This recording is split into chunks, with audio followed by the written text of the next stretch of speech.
అనేక సంవత్సరాల నుంచి రైల్వే ఓవర్ బ్రిడ్జ్ల మీద మనం రివ్యూ చేసుకుంటూ వస్తున్నాము. ఆ రివ్యూలో భాగంగా తొందర పెట్టుకుంటూ అందరినీ మోటివేట్ చేసుకుంటూ స్టేట్ గవర్నమెంట్ డిపార్ట్మెంట్ని, రైల్వేస్ని, మంత్రి గారి దగ్గర నుంచి కూడా ఫోన్ చేయించడం జరిగింది. ఈ 3 రైల్వే ఓవర్ బ్రిడ్జ్లు ఆరుమూరులో. గోవింద్పేట మనం కంప్లీట్ చేసుకున్నాము, అది నడుస్తూ ఉంది. ఇప్పుడు మనం ఆరుమూరు టౌన్లో ఉన్న మామిడిపల్లి బ్రిడ్జ్ కాడికి వచ్చినాము. ఇది సుమారు 2 నెలలలో మనము పూర్తి చేసుకోవచ్చు. 2.5 మంత్స్లో ఇది ప్రజలకు అందుబాటులోకి రావడం జరుగుతుంది. కానీ అడవి మామిడిపల్లి ఏదైతే ఉందో మనకు అంకాపూర్ దాటినాక అక్కడ 23 కోట్ల వ్యయంతో కడుతున్న బ్రిడ్జు, 23 కోట్ల రూపాయలు 4 సంవత్సరాల కింద కేంద్రం నుంచి డిపాజిట్ చేయించినాము. రైల్వే ట్రాక్ మీద ఉన్న బ్రిడ్జు 7 కోట్లు, అది పని అయిపోయి దాదాపు సంవత్సరంన్నర అయిపోయింది. అప్రోచ్ రోడ్లు అటు దిక్కు ఇటు దిక్కు అప్రోచ్ రోడ్ ఏదైతే ఉన్నదో అది స్టేట్ గవర్నమెంట్ చేయాల్సిన బాధ్యత. దానికోసం 15 కోట్ల వ్యయం. ఆ 15 కోట్ల రూపాయలు 4 సంవత్సరాల కింద డిపాజిట్ చేస్తే 2 సంవత్సరాల నుంచి ఎంబడబడుతుంటే డిలే ఎందుకు అవుతుంది అని చెప్తుంటే ఆఫీసర్లు వాళ్ళందరూ ఏదో ఒకటి ఫస్ట్ ల్యాండ్ అక్విజిషన్ అన్నారు. ల్యాండ్ అక్విజిషన్ కూడా 2020లో అయిపోయింది. ఇవాళ ఉన్నది ఉన్నట్టు బటబయలు చేసిండ్రు. ఆ 15 కోట్ల రూపాయలు రాష్ట్ర పోయిన కేసీఆర్ ప్రభుత్వము తీసుకుపోయి వాళ్ళు ఏ కాళేశ్వరంలోనో ఏ భగీరథలో మునగొట్టిండ్రు. ఇప్పుడు కేంద్రం నుంచి వచ్చిన పైసలు, డిపాజిట్ చేసిన పైసలు కూడా తీసేసుకొని పోయిండ్రు. ఇట్లా రాష్ట్రంలో ఎన్ని వందల వేల కోట్ల డైవర్షన్ ఉన్నదో ఇవన్నీ ఊహించుకోవచ్చు మీరు. ఒక చిన్న బ్రిడ్జు 15 కోట్ల రూపాయలు కూడా కేంద్రం ఇచ్చి 4 సంవత్సరాల కింద ఇచ్చినాయి. వాళ్ళు డైవర్ట్ చేసేసుకొని వాడుకొని కమిషన్లు మింగి కరప్షన్ చేసి ఇవాళ కేంద్రానికి పోయి మళ్ళా వాపస్ పైసలు అడిగితే ఇస్తారా? ఇయ్యరు.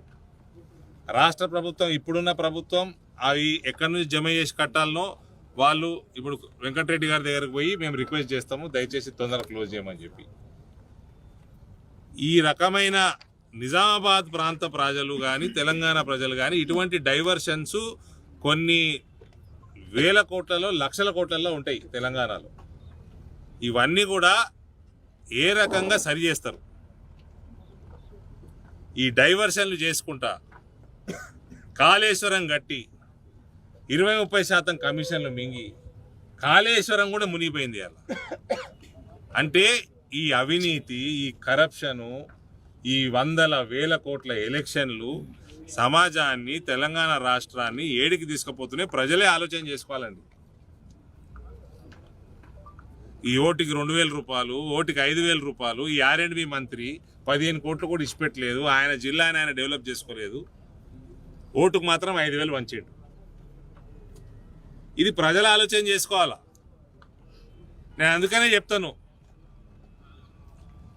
గెలిస్తే గెలుస్తామే, ఓడితే ఓడతాము. ఎక్కడో ఒక దగ్గర మొదలు కావాలి. ఉత్తర భారతదేశం రాష్ట్రాలన్నిట్లా 50 లక్షల రూపాయలు, మా అంటే 50 లక్షలు అయితే 30 లక్షల రూపాయలు ఎమ్మెల్యే అయిపోతాడు, 1 కోటి రూపాయలు ఎంపీ అయిపోతారు.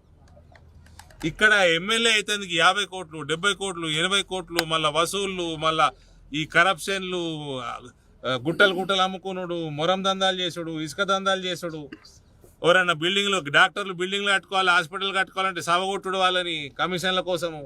కార్పొరేటర్ కాడికి వెళ్ళి మంత్రులు, ముఖ్యమంత్రులు దాకా ఇదే పని. పైసలు అయిపోతాయి, కేంద్రంకి వెళ్ళి వచ్చినాయి డైవర్ట్ చేయండి, అల్లం ఇంగుండ్రి, తెలంగాణ రాష్ట్రాన్ని 7 లక్షల కోట్లు అప్పులు చేయండి. మళ్ళీ కొత్త ప్రభుత్వం వచ్చింది, వీళ్ళు ఏదేదో హామీలు వీళ్ళందరికీ తెలుసు 7 లక్షల కోట్లు అప్పులైనాయని. ఆ అప్పుల అయినాయని తెలిసి కూడా వాగ్దానాలు చేసిండ్రు. ఇప్పుడు శ్వేతపత్రం రిలీజ్ చేస్తున్నారు.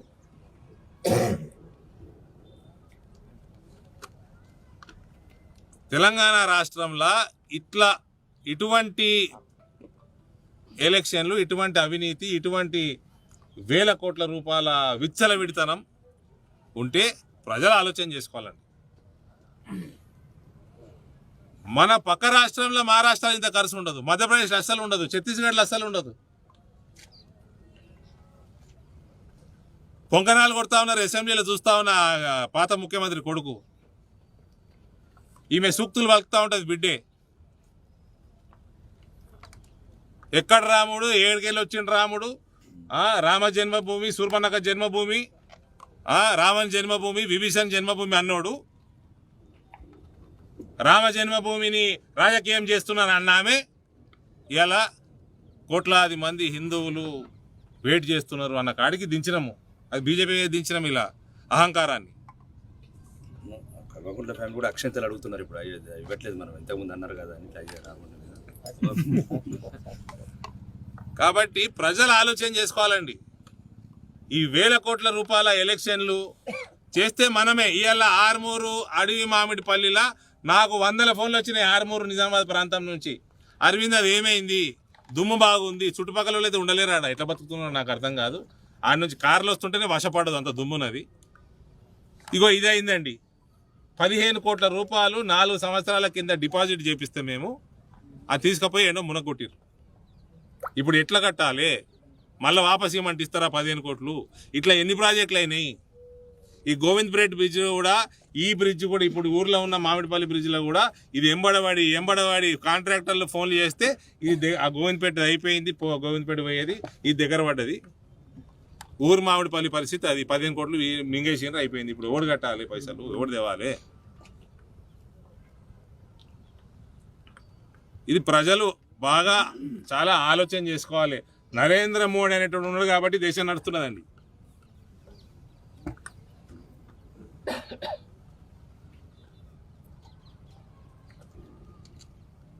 ఇంత విచ్చలవిడితనము, పైసలు, అవినీతి, వేల కోట్ల రూపాయల ఎలక్షన్లు, కరప్షన్లు, ఇటువంటి కుటుంబాలని,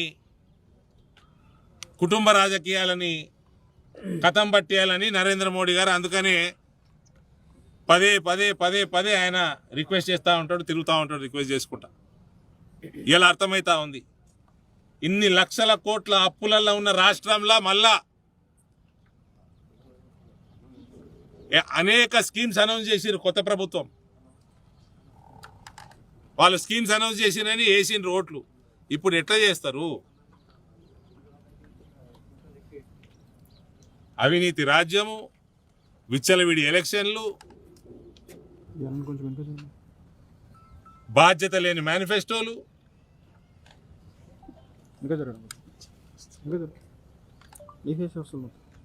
మళ్ళీ అవి ఇంప్లిమెంట్ చేయలేము అని తెలిసే బాధ్యత లేకుండానే మేనిఫెస్టో రిలీజ్ చేస్తారు. చేసినాక అది ఇంప్లిమెంట్ చేసే పరిస్థితి లేదు, శ్వేతపత్రాలు రిలీజ్ చేస్తారు.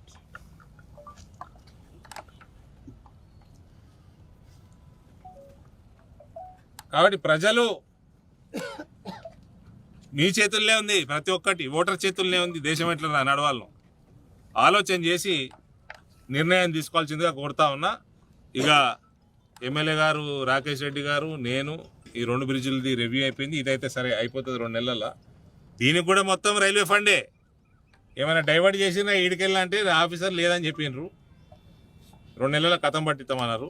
కానీ అడవి మామిడిపల్లి అయితే కుండ బద్దలు కొట్టినట్టు, సావు కబూర్ సల్లా చెప్పినట్టు డైవర్ట్ అయిపోయినాయి సార్ ఎప్పుడో అని చెప్పి ఇలా చెప్పడం జరిగింది. మేమిద్దరము, ఎమ్మెల్యే గారు నేను ఇద్దరము ఆర్ఎండ్బి కొత్త ఆర్ఎండ్బి మంత్రి గారి దగ్గరికి పోయి, సార్ మా 15 కోట్లు ఎట్టుపోయినాయి, తొందర తెచ్చి క్లోజ్ చేయమని మేము రిక్వెస్ట్ చేయడం త్వరలో చేస్తాం. Thank you. కాళేశ్వరం మీద అవినీతి ఆరోపణలు జరిగినట్టుగా విచారణ ఏమైనా చేపడతారా? కాళేశ్వరం అవినీతి అయినా, భగీరథలో అవినీతి అయినా, ఏ రంగంలో అవినీతి అయినా ఫస్ట్ సిబిఐ లాంటి సంస్థ రాష్ట్రంలోకి రావాలంటే జనరల్ కన్సెంట్ అనేది ఇచ్చేయాలా. రేవంత్ రెడ్డి గారిని కోరుతా ఉన్నాము. ఏదైతే సిబిఐని రాకుండా అడ్డు పడిందో పోయిన రాష్ట్ర ప్రభుత్వం, మీరు సిబిఐకి డోర్స్ ఓపెన్ చేసేయండి. రాష్ట్రంలో జనరల్ కన్సెంట్ ఇచ్చేయండి. సార్, కవిత లిక్కర్ కథ కంచెక్ చేసినట్లేనా? ఎలక్షన్ల ముందు అరెస్ట్ చేస్తామని చెప్పి అది భారతీయ జనతా పార్టీ చెప్పలేదండి, అది ఈడీ సంస్థ చెప్తుంది. పెద్ద వాళ్ళు జైల్లోకి పోతున్నారు, అరవింద్ కేజ్రీవాల్ లాంటి జైల్లోకి పోతున్నారు. ఎవరైతే ఇన్వాల్వ్ ఉన్నా అందరూ పోతారు. సార్, ప్రధానమంత్రిని నిజామాబాద్ జిల్లా నుండి ఎంపీగా తెలంగాణ నుంచి ఆహ్వానిస్తున్నారు. గతంలో ఎవరు ఆహ్వానించారు?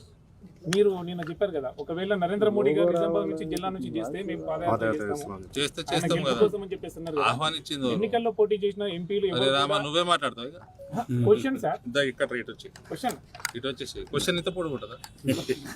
ఇది కంటిన్యూషన్ మేము అడగలేం కదా. ఇక్కడ రాను మంది ఇక్కడ Continuation నువ్వే మేము మాట్లాడతా. నరేంద్ర మోడీ గారు నిజామాబాద్ నుంచి చేస్తే ఇందూరు ప్రజల అదృష్టం. దానికంటే ఎక్కువ ఏం కావాలండి? దానికి అంత పొడుగు క్వశ్చన్ ఎందుకు? రానున్న ఎంపీ ఎన్నికల్లో బీఆర్ఎస్ పార్టీతో మన అంటే మీ బీజేపీతో వాళ్ళు పొత్తు పెట్టుకునే యోచనలో ఉన్నట్టు సమాచారం. పెద్ద క్వశ్చన్ అనేది తెచ్చుకున్నట్టు ఎవరు ఇచ్చారు సమాచారం నీకు? ఎవరు? మాకు తెలిసిన సమాచారం అది. నువ్వే జవాబు చెప్పు. మరి మీరున్నారు కదా నీ సార్. కలవడితే నేనెట జవాబు చెప్తా? నేను లేను కదండి ఎంపీగా. స్వామి మీ కలవడితే నేను ఎట జవాబు చెప్తా? మీ ఒపీనియన్ చెప్పండి స్వామి. నేను అడిగేది మీ ఒపీనియన్. వాళ్ళు మీతోనే పొత్తు పెట్టుకోవాలని అనుకుంటే సమాధానం మీ నుంచి ఏమొస్తుంది అనేది మేము చూసాం. పొత్తు ఏమైనా పెట్టుకునే వాళ్ళు మీతో పెట్టుకోవాలని చెప్పేసి ఆలోచనలు ఉన్నారని సమాచారం. గత అసెంబ్లీ ఉన్నారా? ఎన్నికల్లో- ఆలోచనలు ఉన్నారా? ఆలోచనలు ఉన్నారని సమాచారం. ఎవరు? బీఆర్ఎస్ వల్ల? బీఆర్ఎస్ వాళ్ళు. దానికి మీ అంటే కామెంట్ అసెంబ్లీ చెప్పండి. ఎన్నికల్లో జరిగింది కదా, అంటే బీఆర్ఎస్ బీజేపీ ఒకటే అని చెప్పేసి ప్రచారం అయింది కదా. దాని విషయమే అడుగుతున్నాను. మీరే చేసారు ప్రచారం. మీరే చేసారు ప్రచారం. వాస్తవే కదా. నిప్పులేని పొగ ఏదో రాదు కదా. లేదైతే రాదు కదా. ఇప్పుడు మీ ఛానల్ ఏం ఛానల్ మీది? ఎన్టీవీ. ఎన్టీవీ.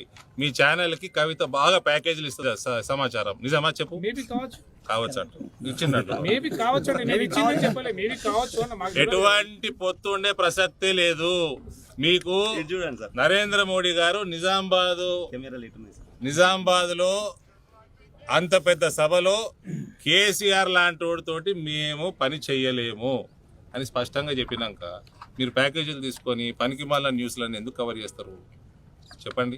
బీజేపీ వాళ్ళే ప్రధానమంత్రి అక్కడ చెప్పిండా? విన్నావా? చెప్పింది విన్నావు కదా. మళ్ళీ పనికి మాల ఎందుకు న్యూస్ కవర్ చేస్తారు మీరు? మళ్ళీ బీజేపీ అంటూ నరేంద్ర మోడీ బీజేపీ కదా. ఆ. ప్రధానమంత్రి వచ్చాడో చెప్పినాక అంత స్పష్టంగా చెప్పినాక మీరు ఎందుకంటే పనికి మాల న్యూస్ అన్ని కవర్ చేస్తారు? కవితను అరెస్ట్ చేస్తామని అరెస్ట్ అరే రామా, ఏం చేస్తాం మళ్ళీ ఈడీ చేస్తుంది, మనకేం సంబంధం అది? భారతీయ జనతా పార్టీకి ఏం సంబంధం అండి? ఆర్వో బ్రిడ్జ్ దగ్గర మేము అడిగినప్పుడు మీరు చెప్పారు. ఏది ఇన్వాల్వ్ అయిన వాళ్ళు అందరూ అరెస్ట్ అవుతారండి. అయితే ఇప్పుడు కూడా చెప్తున్నా, ఇన్వాల్వ్ అయిన వాళ్ళు అందరూ అరెస్ట్ అవుతారు, తప్పు చేసిన వాళ్ళు అందరూ అరెస్ట్ అవుతారు. కవిత తప్పు చేసిందా చెప్పు నువ్వు? మాకేం తెలుసు సార్. మీకు మళ్ళీ అయిపోయి ఊరుకోరాదు. చేసిందంటే నేను ఈడీలో లేను కదా. ఎన్ని ఎంపీ సీట్లు ఎక్స్పెక్ట్ చేస్తాను?